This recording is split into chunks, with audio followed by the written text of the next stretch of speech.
and I upset Johnny Liston, and I just turned 22 years old. I must be the greatest. I told the world, I talk to God every day. If God's with the king, no matter if you're against the day. I shook up the world. I shook up the world. I shook up the world. I shook up the world.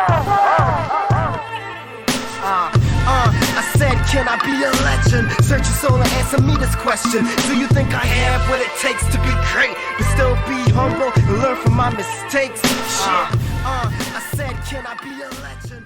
That's right. This just in right back here on Monday night. It's the beginning of season 2. As you can see, we have a new look going on. A very informative interview with David Foster. He's the current Deputy General Counsel of the National Basketball Players Association, the NBPA. He's the guy who makes sure, as it relates to the NBA Players Union, that everything is in order. David, a very good night to you. Good night. Good night. Happy to be here. After Harrison College, I left. I came to the U.S. and I got my law degree in New York. And for the first 11 years of my career, I was a prosecutor. So first in the DA's office in Queens, and then a federal prosecutor in New Jersey. And essentially, you name the type of case, I investigated. Purse snatching, attempted murders, drug cartel, police corruption, political corruption, white-collar crime. And I loved the job. And then there became an interesting opportunity became available.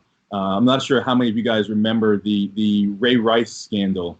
He was an NFL player. So Ray Rice, there was a huge domestic violence issue that he got himself involved in.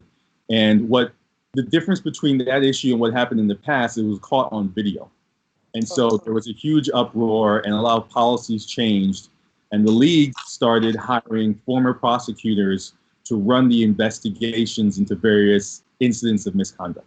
So the unions decided, well, if the leagues are going to have former prosecutors, the unions need to have former prosecutors to help defend and conduct their own investigation. So I happened to be a prosecutor at the time. I got to know certain people, made a good impression, and I ended up where I am today. So good. Justin, you want to jump in? No, I was going to let you continue. I was just going to let Neil know. Apparently, there's an echo whenever we go to force screen, so just letting Neil know. Right, Neil. Right, David. So sorry, my minds are crossed here right now. Tell us about the NBA bubble situation. I'm gonna jump right to this scenario. First thing first, how close were we not to having a restart? So first I'll say that I think the by all accounts, and a lot of things are already reported in the public and the media, the bubble is going reasonably well. The players have settled in and are focusing on their craft, and we have all the resources there for them. In terms of how close we came to not restarting, look, it was difficult, right? Because COVID was going on, it's still going on today, and it was something that no one had any expertise in, right? So we didn't have any expertise in it, neither did the league, but we were willing to work cooperatively with each other, rely on our experts. We were familiar with Disney, and because they have the wide world of sports and they provide an excellent venue. And then it was just, can we ramp up the health and safety protocols, right? Can we create an infrastructure to make sure that everyone is safe, everyone's tested, and still provide all the training and the tools that our players need to perform at the highest level. So it was difficult, but it was something that needed to be done, and so far so good. And just there and piggyback on that, David, I was wondering if there were any legal concerns in terms of, freedom of movement, etc., because you had a situation where the players are wearing monitors of sorts. Was there any worry or any legal concerns that was raised about that particular stipulation? Well, I wouldn't necessarily say there were legal concerns, it's more just comfort issues, right? Because there was a balance between needing to know where people are in case someone tests positive, to know who they've been in contact with. But in terms of legal issues, nothing was going to be done unless we were all on board. So if the players were not comfortable with the amount of monitoring that was going on, then it wouldn't have happened. And I'm happy to say it's as what's been publicly reported, they're not being watched 24/7. It's not like a GPS is on them, tracking them the whole time. It's more akin to if you go to any amusement park, sometimes to open the door, you gotta like push your wristband on it and it opens up. So they know you're in that area. But it's not any more intensive than that. It's really the testing and the cleaning that was, I would say, enhanced more than people would normally go through. When you David, brought the sorry. Right. David, I wanted to ask, so obviously you're being kept busy, what with all that's happening this year as it pertains to the pandemic as well as Black Lives Matter. I'm sure a lot of players would want to know how they would be able to protest and lend their voice to what's happening around the US. Obviously, you've seen certain gestures being done on their jerseys and that kind of thing. How busy did that keep you? How integral was you and your department kind of dependent on and was able to facilitate that type of initiative? Mm-hmm. So within the PA, we have the NBPA Foundation. So we have a department, a foundation dedicated towards players' philanthropic efforts. So we've been doing that for many years now. So that department was ready to jump and lend a hand. And really, what we pride ourselves in doing is following the lead of the players. So if players express an interest in a particular issue, which clearly many of them have, we then help harness that effort and help them direct it to the appropriate venues. And we'll, if necessary, we can vet nonprofits and make sure that they really are what they say they are. So when it came to this in the Black Lives Matter movement, obviously it was a tremendous sea change, and many of our players wanted to get involved to the point where some of them were torn between playing now, and being committed to social justice. So we one of the things that we partnered with the NBA to create a separate foundation that's now going to deal with social justice issues, particularly along this vein.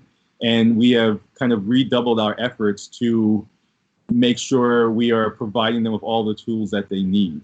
So we're working hand in hand with them, and the players imagine they have a variety of ideas, questions. It's just a matter of fitting it into their busy schedule. Well, I'm glad, David. Did it concern you, your Vice President of the Players Association, Kyrie Irving, had a lot to say on that matter and figured that the players would be better off spent not playing, but focusing on the fight against social injustice. Did it concern you that as the Vice President of the Players Association, that he made those comments seemingly out of turn when the players had almost decided to restart the NBA? Right. No, not at all. I mean, one of the things that we do at the union and our executive director and our leadership always promote are for the players to feel free to speak up, right? So while he obviously wasn't the only person that had an issue or was worried about something, and we'd rather have a player speak up at some point in time, sooner rather than later, but there's no need for any player to be silent. So he raised concerns, and all that meant was just additional dialogue, additional conversation. And as I'm sure you know, most of the time, like even when you're in class, if one person asked a question, there probably were 2 or 3 others that had the same question. They just didn't want to speak up. And so the players are the same way. I'm sure there were other players that had concerns, and that allowed us to air those concerns even more and make sure everyone was on board. And I think it ended up being productive, right? The players got into the bubble, and everyone has remained concerned about these and focused on these social justice issues. So it wasn't an issue. Now, David, would you say this period is one of the most difficult you've had to navigate in this role, or has there been any other major challenge? So that's an interesting question. So in some ways, yes, and in some ways, no, like the typical lawyer answer. So I would say that for me, probably first getting there was the most challenging in a way because it was a completely new environment. I was working on different aspects of the law and working with different colleagues. In many other ways, this time is in a way similar to that, in that we are helping the players navigate through a situation that none of us have been through ourselves. Right? A lot of times we're able to help, whether it's legal questions or just business questions or life questions, because we have experience going through it. So, but in this, it's all happening to everyone at the same time. So, particularly in the legal world, a lot of laws are built on procedure. They're built on precedents, and this isn't something that we really could go to the law books and say, "Oh, here's the answer." Right. So it's a big question. So I would think this is one of the more challenging times, but that's what makes the job exciting. Right. That's what makes it great to go to work. That's what makes it fun to work with the players because it's something new. And with these guys, it's always a new question. You got to figure out the answer.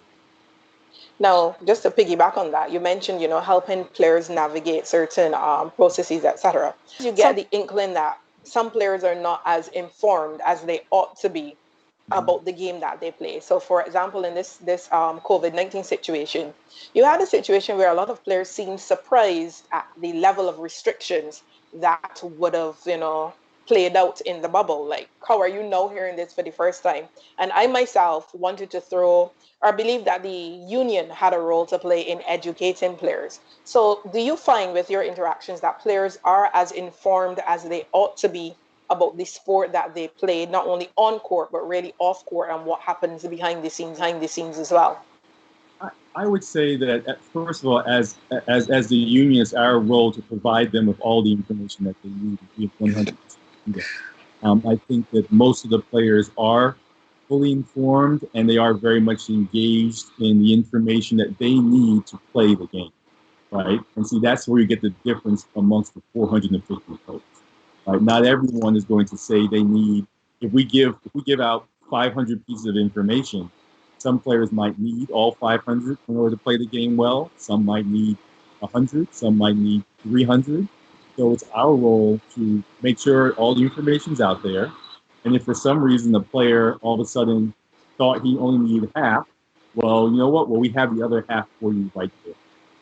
So it's always there. And also you have to remember, like, if I take 450 lawyers, doctors, firemen, cricketers, journalists, they all are going to perform and use different tools for their craft.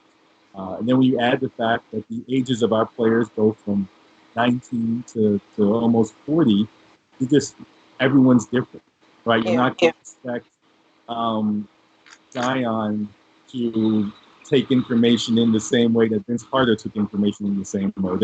They're in two different worlds, right? That doesn't mean that one isn't trying harder than the other or anything. They're just different.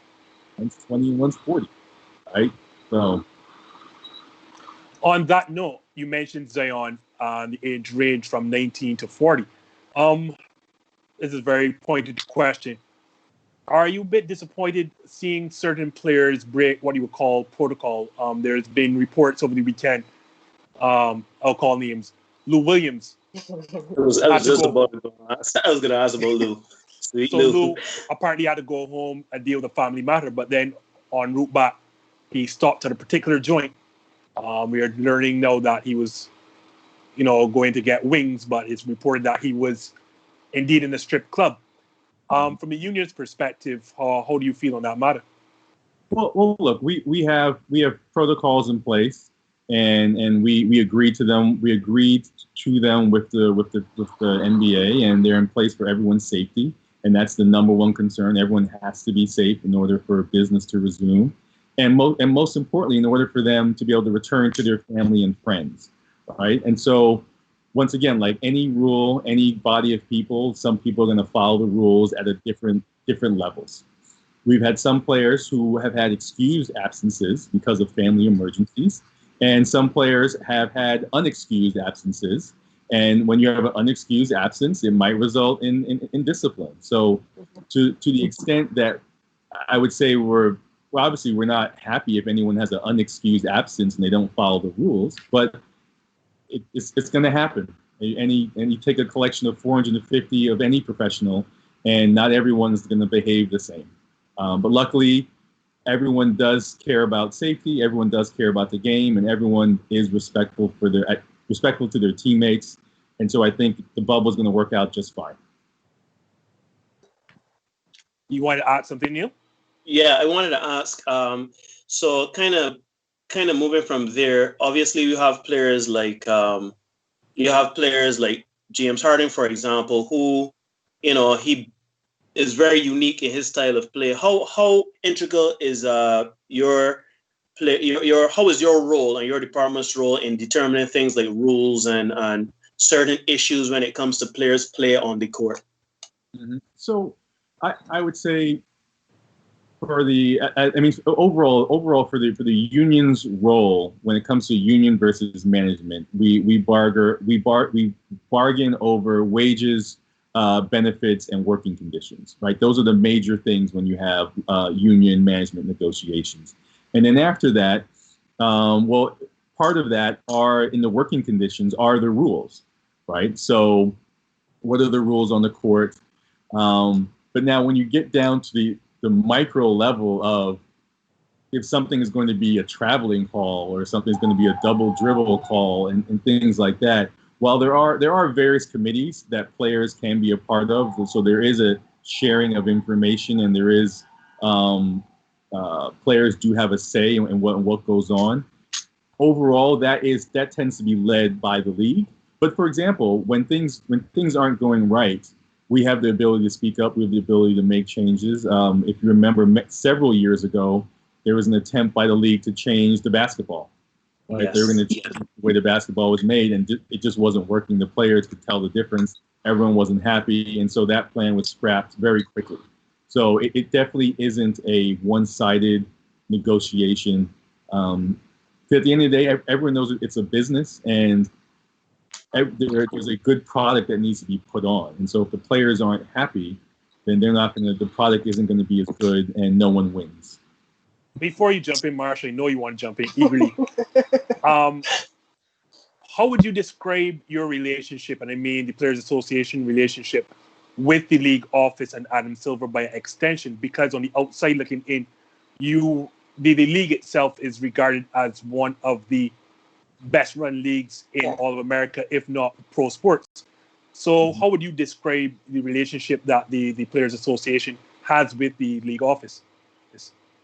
I would say that we have a very good relationship with the league. I'd say that we realize that it is a solid business partnership, and that in order for the business to succeed, we have to be respectful for each other's wishes. We have to understand where everyone's coming from, and there are going to be times we disagree.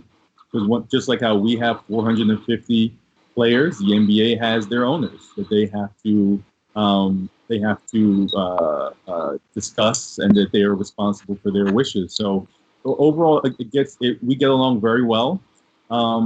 I would say, in defense of my other brother and sister unions, I think that all those unions do an excellent job. I do think like the media does cherry pick certain issues every once in a while, and it does seem that some unions or some topics become more popular.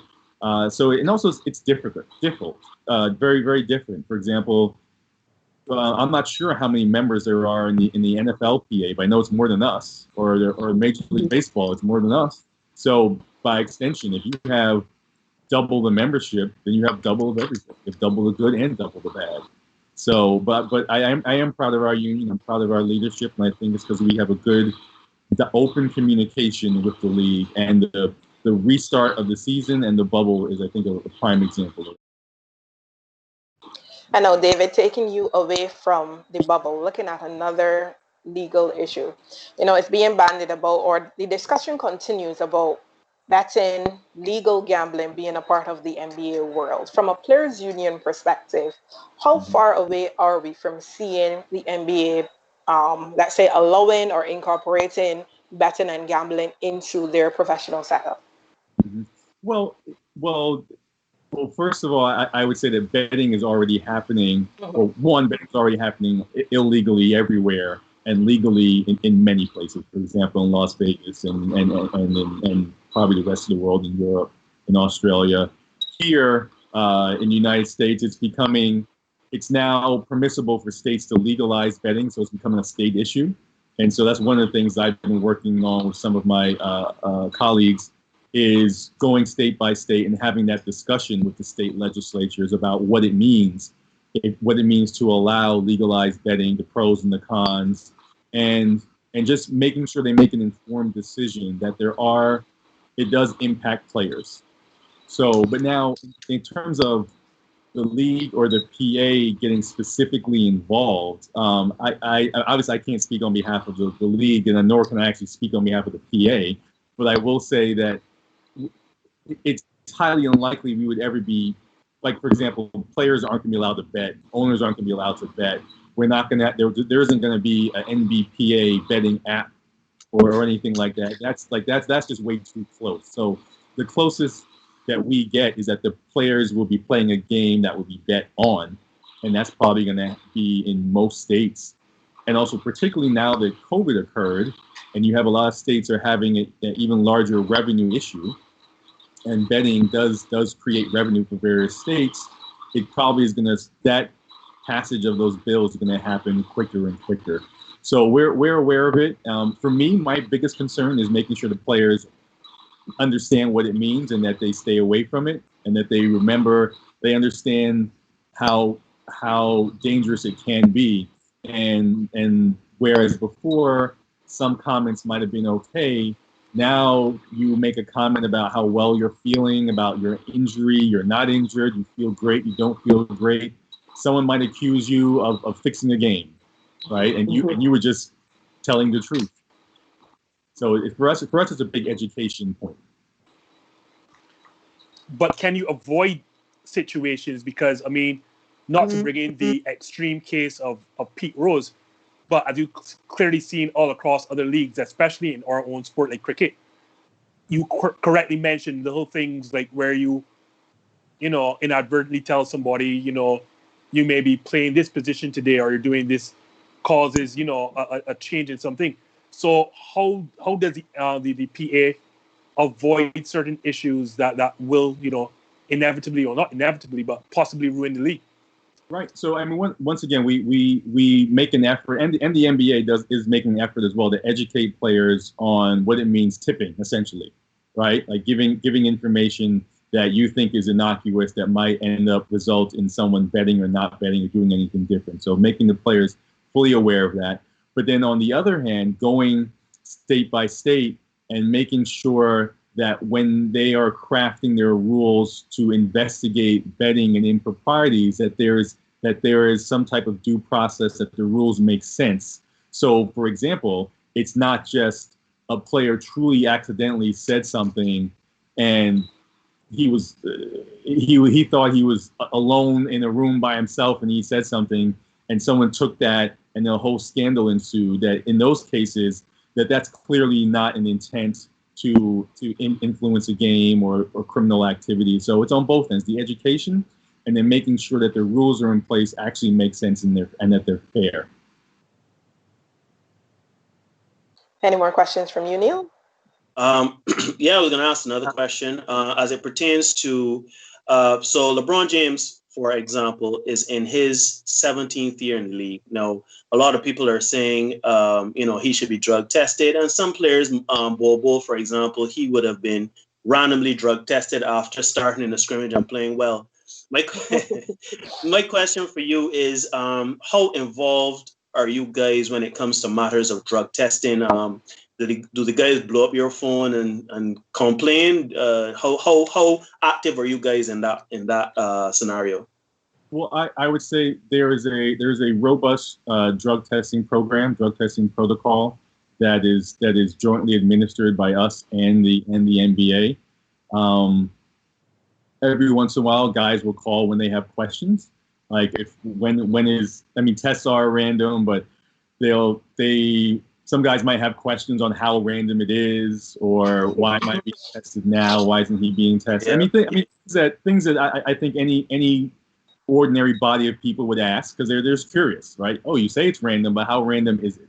right? But overall, I mean, the guys, they understand that the testing is necessary, and you see the questions change the more seasoned the players get, right? When you first get into the league, you have lots of questions. Why is it happening? Why is this necessary? Why am I getting tested?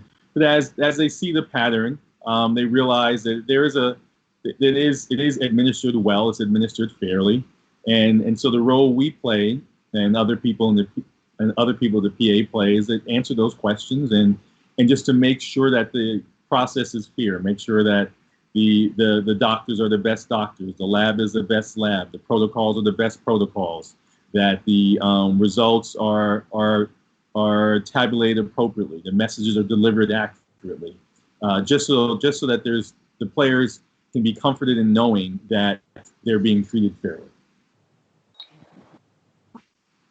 Any more questions from the guys? I had one, but I think he kind of answered it in his lawyer way, kind of dancing around. But I'll still ask again.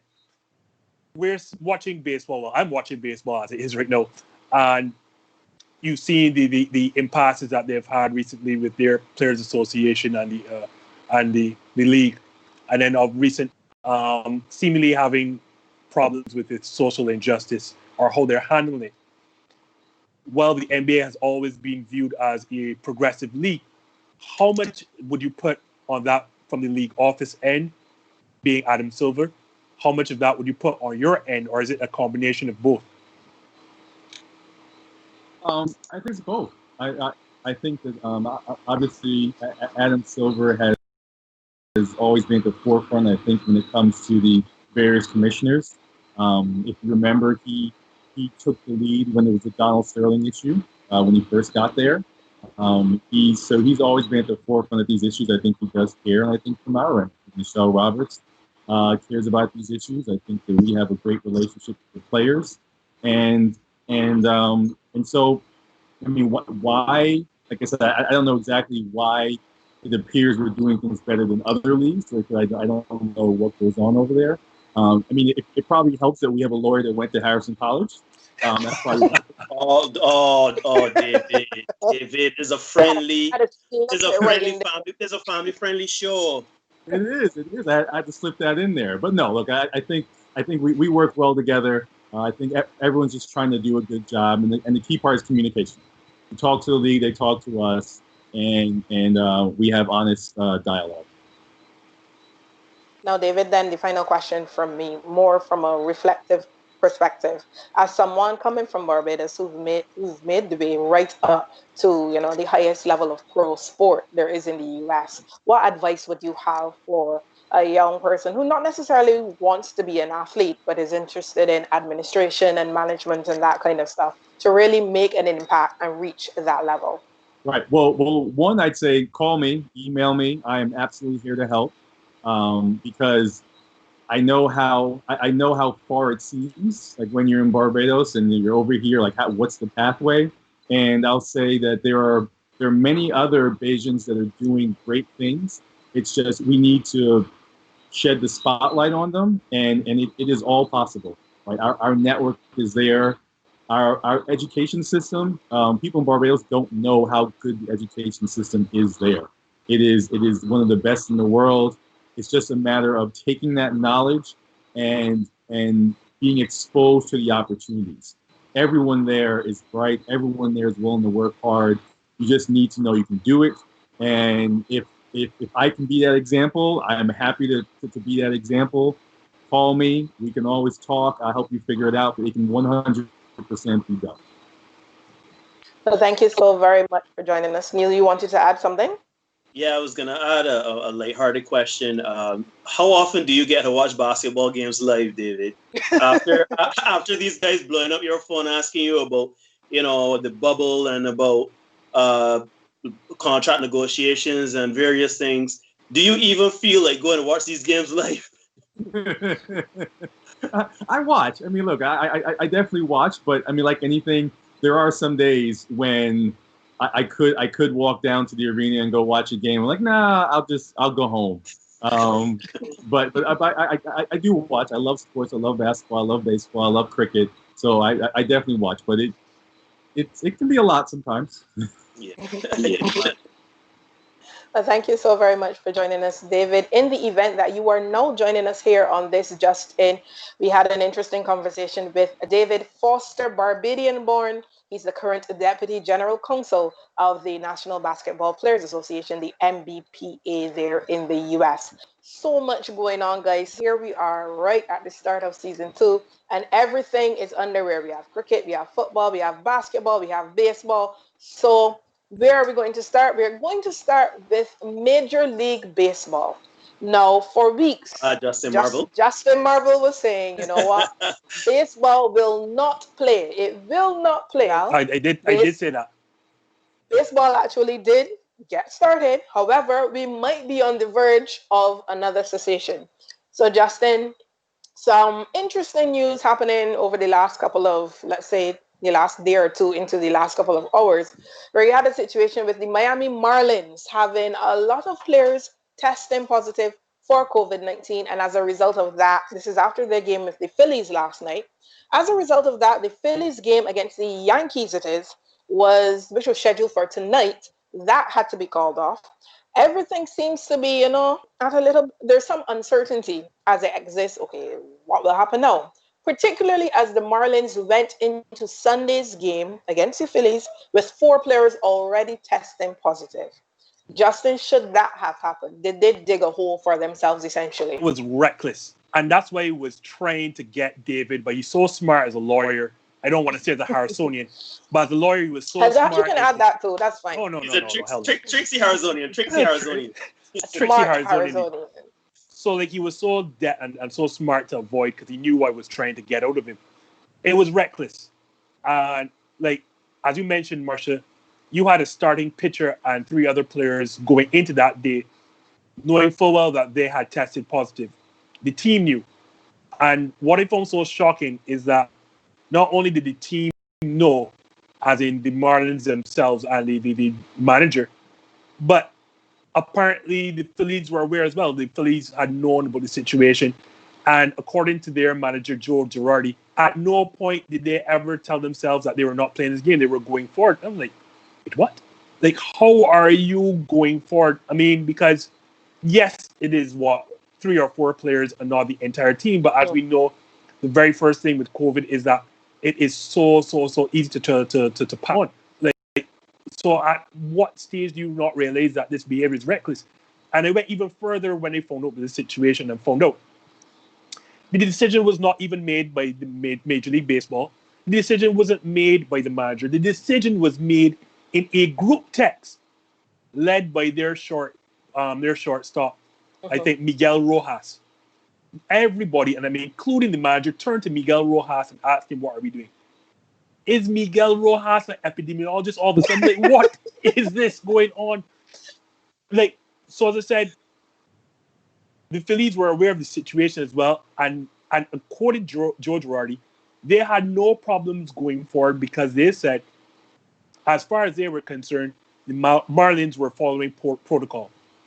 Now, hold on. Let me read you this protocol. Not all 113 pages, but let me tell you, each and every member of every single organization was given a 113-page document by Major League Baseball before they started detailing protocols. Unfortunately, my laptop is literally on my lap, so I have to look down to read, Marcia. But part of that 113-page manual, it says that after a player tests positive for COVID-19, the club must conduct contact tracing to identify the individuals who had close contact with the infected individual. Those, as you mentioned, were 4. Now, you may say, well, you could maybe social distance the team, the dugout, at least 6 feet apart. However, apparently, the entire Marlins team flew together to Philadelphia from Atlanta, traveled by bus to City Center Hotel, and then took another bus to the ballpark, and then sat in the visiting locker room before coming out to the dugout. Now, Marcia, that tells me I don't need to contact trace. That is everybody came into contact with those 4 players. And if that is the situation, none of those players should have taken the field on Sunday. That is a breakdown of responsibility on the Marlins' part and Major League Baseball. And that is why it was edging David, towards speaking like this is craziness. And the more, I remember I told you all I did not believe that Major League Baseball would start. I can tell you for a certainty it's not going to finish. Well, we've had 5% of the season so far. So let's see what happens. Because a week of baseball has not gone by, and already the worst case scenario has happened where you've had to cancel 2 games, and at least 14 individuals have come down with the virus. Now I was sitting and thinking, right, there are 2 things that are coming out of this for me, right? One, the clear breakdown in between, as I said, the Players Association and the league. And I say that to say, apparently the league had suggested, a proposal that would see something similar to the NBA, a bubble scenario. Yes. And the players were like, no. And then had the gall to turn around then and say that player safety is not paramount to Major League Baseball. But you turned down the clear and obvious choice for player safety. And within that, now they look at it, now they can look at the NBA bubble scenario, which I believe, I do believe that the NBA will finish. I do believe the NBA will finish, not Major League Baseball. Because the thing is, right, I know me and you were in favor of this bubble. Justin was like, nah, don't play the basketball. We ain't going to Florida. Marcia, here the joke. No, the joke is, I think the opinions have flipped, because no, I actually think that because players are leaving the bubble and going to magical cities and doing various things, right? I'm actually kind of worried now about how safe the bubble will be and the protocols and everything like that. So it's no funny to see how the opinions have shifted between Justin and us.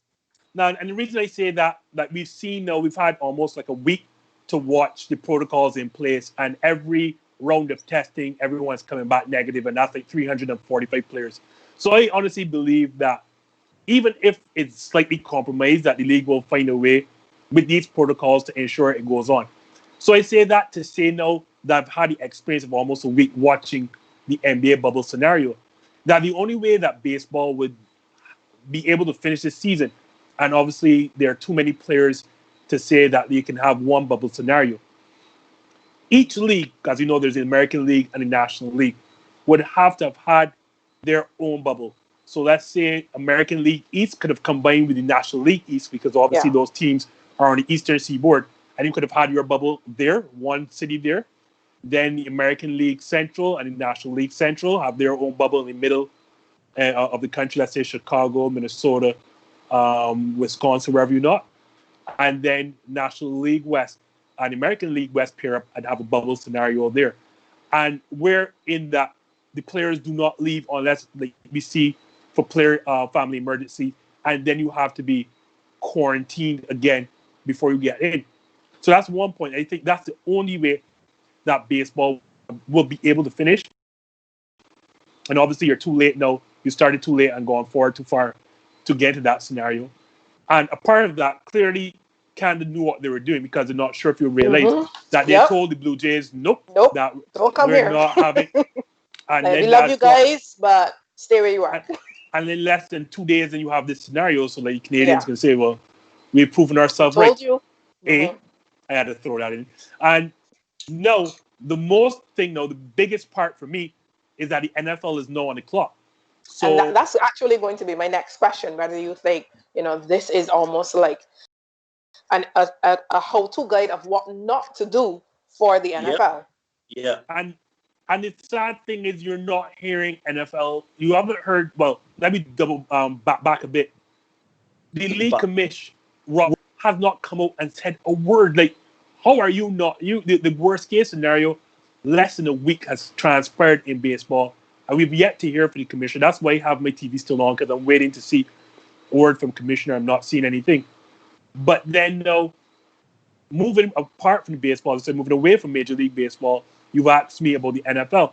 No, I would hope that the NFL is watching this and seeing what not to do. But the reality is, no, you're not hearing anyone. And no, to double down on my comments, no. I believe the NFL owners will not want to go the suggestion they've gone. And then the schedules are already out, so you just can't only play divisional games. The only way and I'm not epidemiologist by any stretch of the imagination, but the only way, Marsha and Neil, that this situation works, in my estimation, is that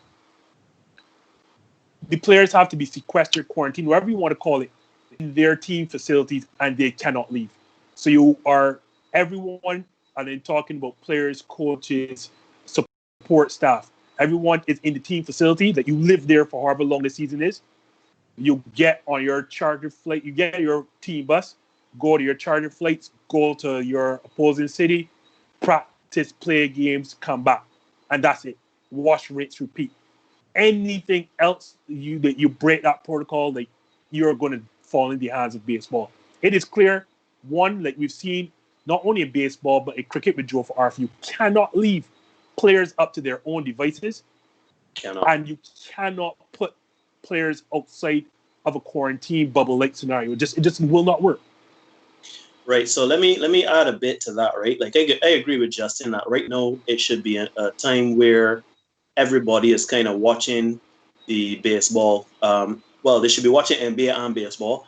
The NBA on how to do things, and the MLB how not to do things. But yeah, I think it's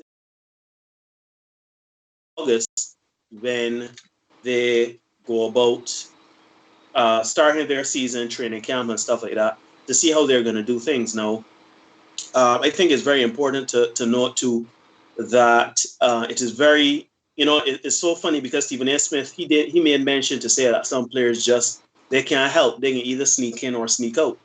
And, we already seen it with Lou Williams and stuff. So, I mean, I think it is good that they are trying, and I think it is good that we have leagues that are succeeding or doing the right things or saying the right things versus a league that kind of fumbling over itself.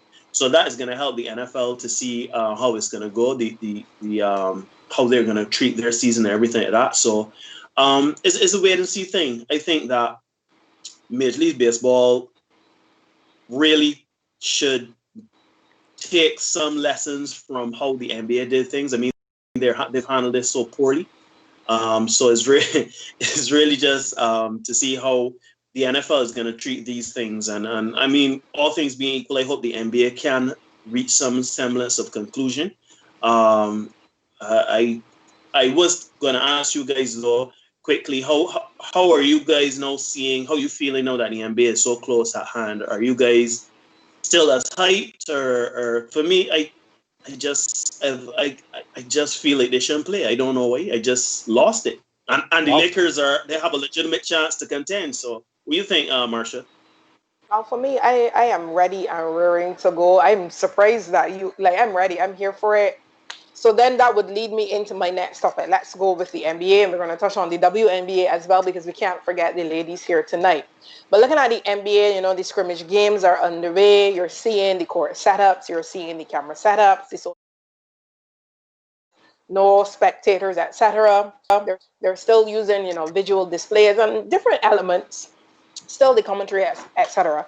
So the scrimmage setup gives you an idea of what, the full continuation of the season will look like come Thursday. So my question for you now, looking at this schedule here, we have some Thursday, we get right up, there's a bang. The Jazz versus the Pelicans and the Clippers versus the Lakers. Then on Friday, the game for me to watch, of course, the Celtics versus the Bucks. On Saturday, you have Lakers Raptors and Pelicans Clippers. Which game are you guys most looking forward to over the next coming days when the NBA bounces off in full action? I'll let the Lakers fan answer this one first. But he don't even want to watch it no more. But hold on. No, I'm not saying I'm not going to watch now. Let's be clear. I will watch. Right? I will watch. But seriously, I mean, there's only one game to look forward to right now. I mean, Clippers Lakers. Bucks game. Okay, sorry. If you didn't see that answer coming, Neil, I do not know what you were thinking. But if she didn't expect me to make this face, I don't know. But no, I think everyone is first things first. I think everybody's going to tune in because everybody's glad to see basketball, right? Jazz Pelicans can be a nice one too. The same Bucks Celtics can be a great one too. But I think that it is interesting that they put the Lakers Clippers first as one of the first games, simply because that will really give you an indication of how ready these guys are, right? These are two teams coming out of the West that are before the pandemic, they were both vying for the top seed in the West, and they were both, in contention along the Butso East. So now I think with these teams, you're going to see exactly where these players are, where these teams are, body, mind, and spirit, and to see just how I almost want to say it's going to be a representation of all of the teams too, all of the top contenders and everything like that, right? So once you see that game, if you see no other game within the first few days, if you see one game, it should be the Clippers-Lakers, because that's going to tell you all you need to know to see if this was a good idea or a bad idea from the players actually resuming the season and their fitness level and coming out of quarantine and everything like that, right? So it's going to be interesting. I mean, but Celtics is going to be it will be a good showing as well. But I really do think Lakers-Clippers is must-see It's TV. a game to watch. Justin? I'm gonna throw you off a loop because I'm tired agreeing with Neil on this show. So Let me guess. You can go for Pelicans-Clippers. I'm going to go for any game that the Pelicans are in. As Okay. particular, I figured as much, yeah. But you know what, Justin? I was saying that the Pelicans is a good watch as well, because we want to see how young Zion, these young players, how they look. So Right. Whether it be Pelicans or whether it be the Grizzlies, I actually had no problem with that. right? So as I was saying, I agree with Neil. I keep my eye on that Lakers Clippers matchup, but because of a certain person going to Magic City for wings, the Clippers will not be at full strength. So It is said that Magic City wings are to die for. I was just about to say, you don't know how great. It has been reported. literally, a certain person wanted to die for these wings, apparently. So yeah, I mean, yeah, that would be a pretty much gauge. But my only issue with not watching that is that, again, the Clippers will not be at full strength, and two, the Lakers have almost all but wrapped up that top seed in the West. 5 games ahead with 8 games remaining. It's almost it's next to impossible for them to throw away that lead. So I'm going to say Jazz Pelicans and then Pelicans Clippers, because they have everything to play for. As you know, they are the outside looking in. Yes, they only have to be within 4 spots of Memphis for that 8th seed to have that playing game. It is all nice and good that we've seen how Zion looked pre-bubble. We know he has been basically the best rookie, unless you really want to mention Ja Morant. But Zion has been everything. Want to mention Ja Morant? How dare you? I just put that on there. So Zion has been essentially all we have bargained for. But know that the lights are brightest now, and the stakes are extremely high. Know that you basically have to win every game that you're playing in. I want to see how these young Pelicans are going to fare.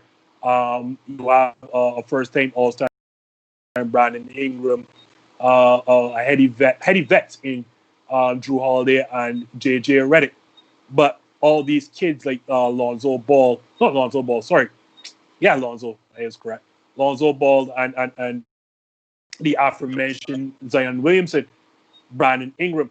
How are you now? Because we saw you last year and y'all did not, minus Zion Williamson, sorry. We saw those kids last year in Lakers when the LeBron came, and then when he sat down, when the pressure was on them, they buckled up to a bit. So now I want to see know that you have your own team, no pressure of LeBron and trying to live up and fulfill his legacy there anymore.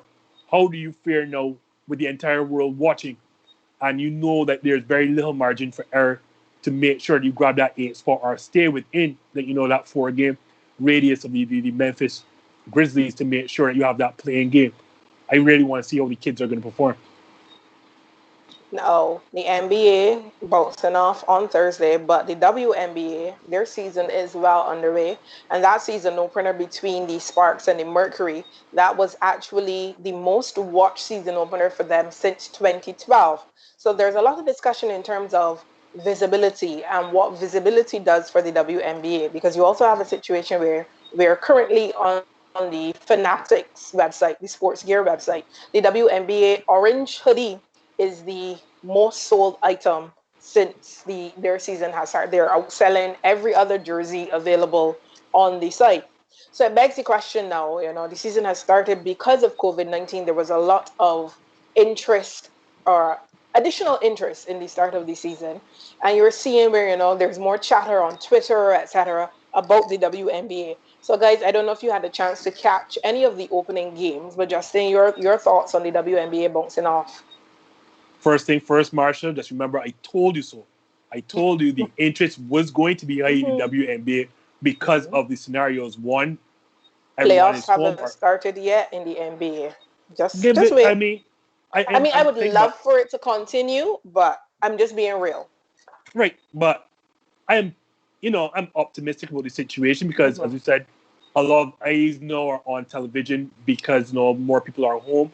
But more important, because the social justice issues, and you yourself, Marsha, being a big WNBA fan, you would know that they have been at the forefront of social injustice issues even before many leagues, maybe even the NBA, to point that they have always protested in certain situations. They have, long before kneeling became a thing, they have knelt during games, during the anthem, or whatever not. So they have been, for lack of a better term, flag bearers for social injustice protests. So, I'm not surprised, as I told you all before, that the eyes would be on them, and especially now that people are home during COVID-19 situation. Yes, no, and I mean, hold tight, because even you're saying playoffs about to start, but look, America's pastime, baseball, is on, and still, all the eyes were on the WNBA. I think, yes. I'm worried too about those TV spots, though, because that's why a lot of teams were opting for streaming, because once the NBA, the ABCs, the ESPN, all of those time slots are taken up. Yeah, so I mean, granted, there's no escaping once the playoffs, or I think even from Thursday, if you're being honest, yeah. WNBA will lose some viewership, but I honestly believe that their viewership is going to be up on normal regular seasons because of the situations that they're in, and because they have been pioneers, for lack of a better word, in this fight against social injustice. We also saw Sabrina also making her debut. Your thoughts on, some are saying, it was an underwhelming performance. Just saying your thoughts on her performance. The situation being like a player of her caliber, I'd be worried if, let's say, she was a one-trick pony. If she was just a scorer, or if she was just a defensive player, or just a playmaker, then I'd be concerned. But I've always told people, sometimes you have to forget the eye test. Me personally, as I've gotten older in sports, I've just looked past the eye test completely, and I go by skills. And she has too many skills, right? She's such a skilled player that I'm really not concerned. You don't just go first game nerves then? First game nerves, and not just first game nerves, but you are in a scenario where, my gosh, even the average player is going to struggle initially to deal with this scenario. You have no fans, you're in a bubble scenario, and then we initially heard that the conditions weren't the best for them. There are bed bugs, there are roaches, all sort of problems, carpeting and whatever not. Can't get vegetarian meals for certain players, etc. So these are strange scenarios, and she's a kid. Inevitably, when things calm down for her, she has too much of a very skill set. You don't become the only player, and I mean in both women and men. You don't become the only player to register 2,000 points, 1,000 assists, 1,000 steals, 1,000 rebounds in the same season at college ball by accident. You have a very skill set. So, Marsha, I'm not concerned. That's rookie jitters, and the scenario itself, maybe it might have been a bit concerned. No, I wouldn't have. I'll be honest. If she was even in a normal setting, and she had problems, and she's too skilled of a player. She does too many things on court to be bothered or concerned. Yeah, we have a situation where the players, particularly the WNBA, their focus is on the female victims of racial injustice and police brutality, with the names such as Breonna Taylor on the back of their jerseys. And you had a situation where, for the opening game, when the anthem was played, the players walked off the court and went back to the dressing room. So, as Justin mentioned, you have the ladies really leading the forefront in terms of visibility for this fight against racial injustice. Are you surprised by that? No, not at all. I mean, not at all. I mean, it's one of those things where, they did say that they were going to do it, and I expect a great deal of other leagues to do it as well. The NBA obviously is going to be up there as well. But when you think about, to me, the biggest thing, the recent thing with Breonna Taylor, which unfortunately happened where she lost her life to police intervention, is one of those things where I think you're going to see a lot more of it. You're going to see a lot more protests and a lot of players using their voice to say certain things because, people have had enough. And then when you consider too, as women, they go through a lot of sexual harassment, sexual assault, and those kinds of things. They're going to feel compelled to lend their voice in a more overt way than other leagues because it is something that they feel they need to lend their voices to. So I don't have a problem with it. I don't see anything wrong with it. I expect more of it. And in terms of walking off during the anthem and things like that, man, it's just however you can lend your voice to these sort of things and get things done.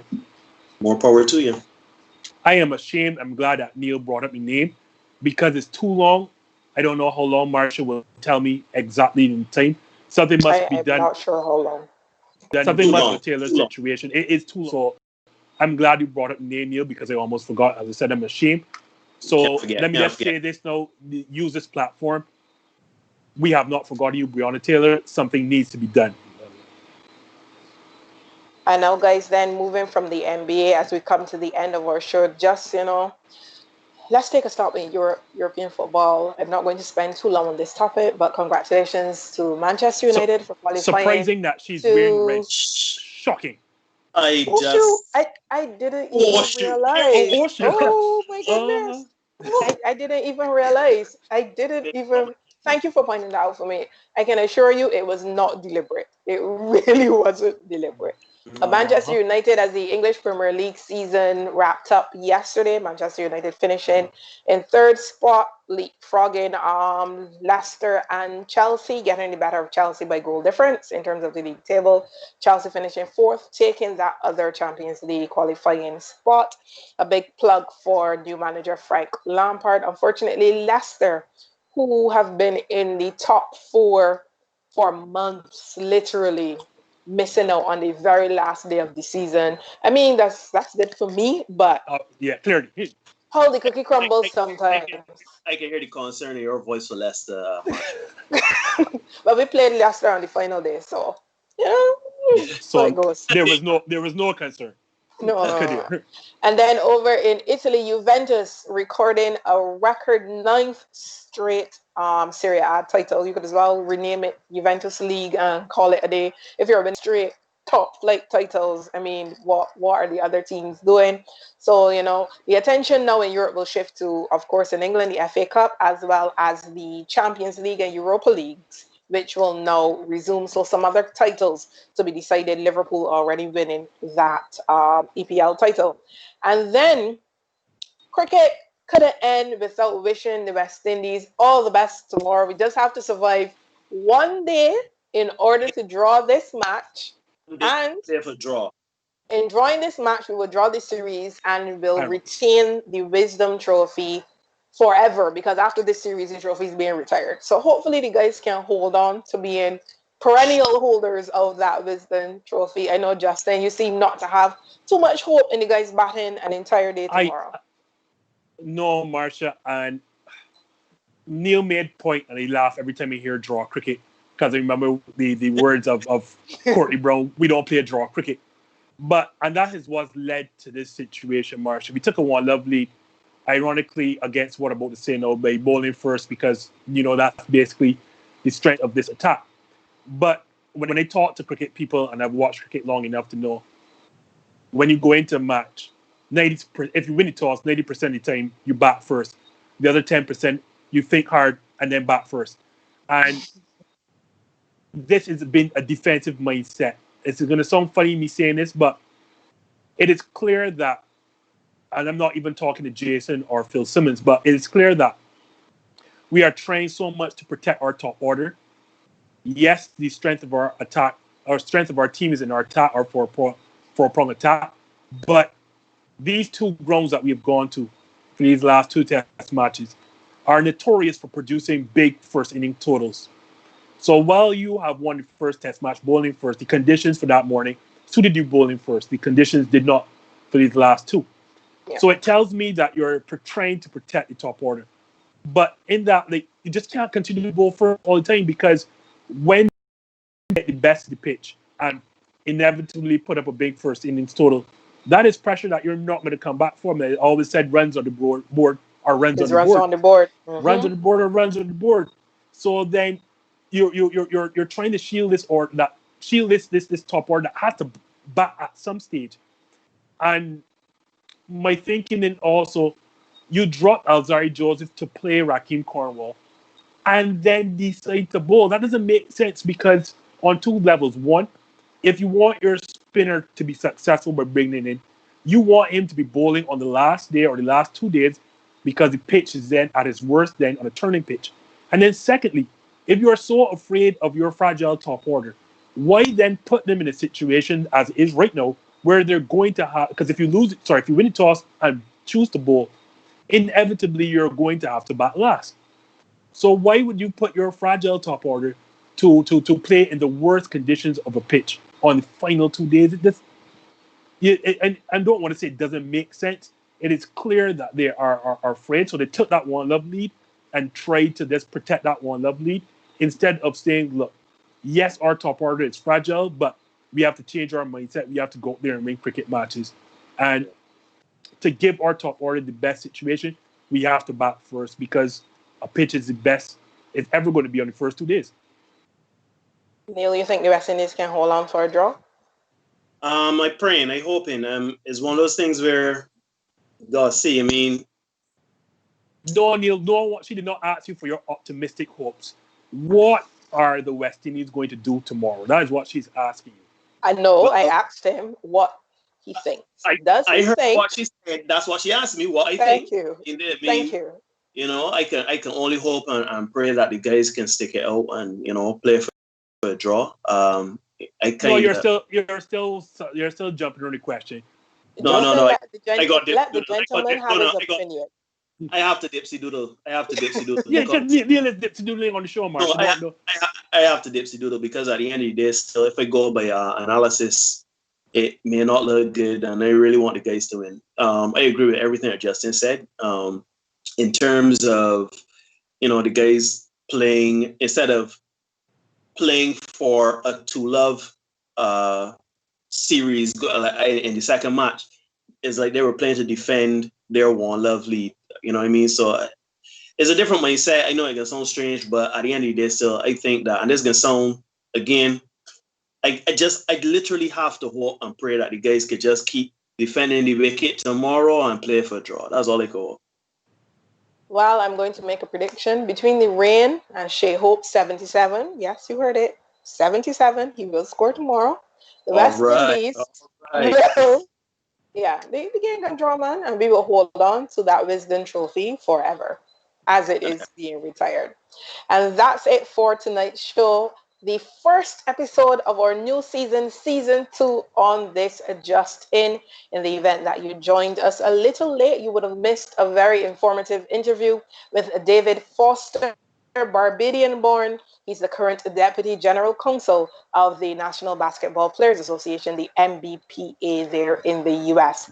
Of course, you can watch the replay right here on our Facebook channel as well as our YouTube channel. You can also find us on Twitter and Instagram. Drop us a comment, drop us a like. Be sure to share the videos. Any questions that you might have, you can put them in the comments on any of our social media platforms, as we'll be restarting the mailbag as well coming this Thursday. So all of the topics you heard tonight and anything that might come up, that is really a topical issue for you, something that you would really want to discuss, join us on Instagram on Thursday at 9 p.m. Is it, Justin? 9 p.m. A new time from 8 to 9 p.m. now instead. So a new time on Thursday, the mailbag on Instagram at 9 p.m. Be sure to join us then. But that's it for episode 1, season 2. I am Marsha Boyce. I am Justin Marvel. And I am Neil Hoyt. And this has been This Just In. I don't have a mark on my face, and I upset Son Enlistment, and I just turned 22 years old. I must be the greatest. I told the world, I talk to God every day. The God's with the kingdom matter here just this day. I shook up the world. I shook up the world. I shook up the world. I shook up the world. I said, can I be a legend? Search your soul and answer me this question. Do you think I have what it takes to be great, but still be humble and learn from my mistakes? Shit.